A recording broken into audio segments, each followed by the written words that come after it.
the most talked about topic, the abolishment of Section 21. What's your thoughts on this? So, yes, the abolition of Section 21 is nothing new to anyone in the sector. Obviously, we've been talking about it for years now with the Conservatives' Renters Reform Bill. It's finally coming now. So, I mean, to be honest, it won't really affect the vast majority of upstanding landlords.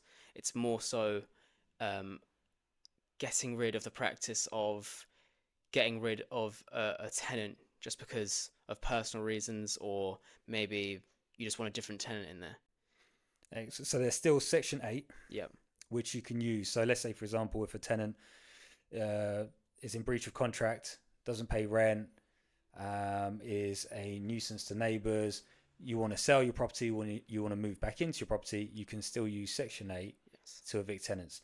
So getting rid of Section 21, which is, like I said, the most talked about, doesn't really make much impact. No, it won't. So if you're an upstanding landlord, it won't make that much of an impact.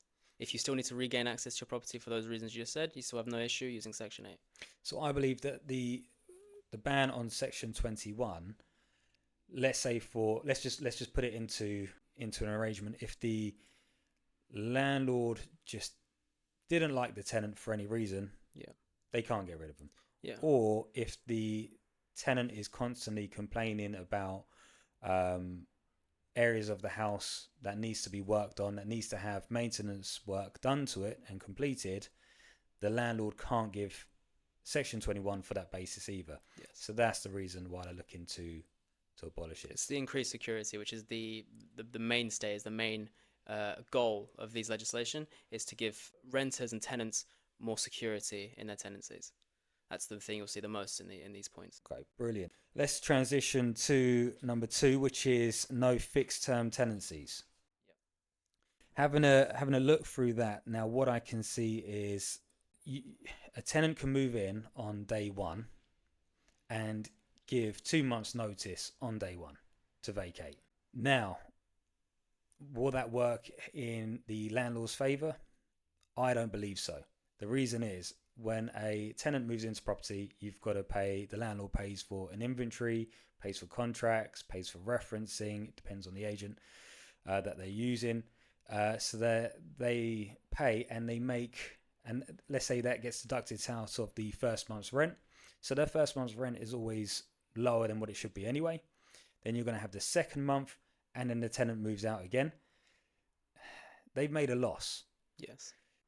Why do you think they've introduced the no fixed term tenancies, or not introducing into this bill?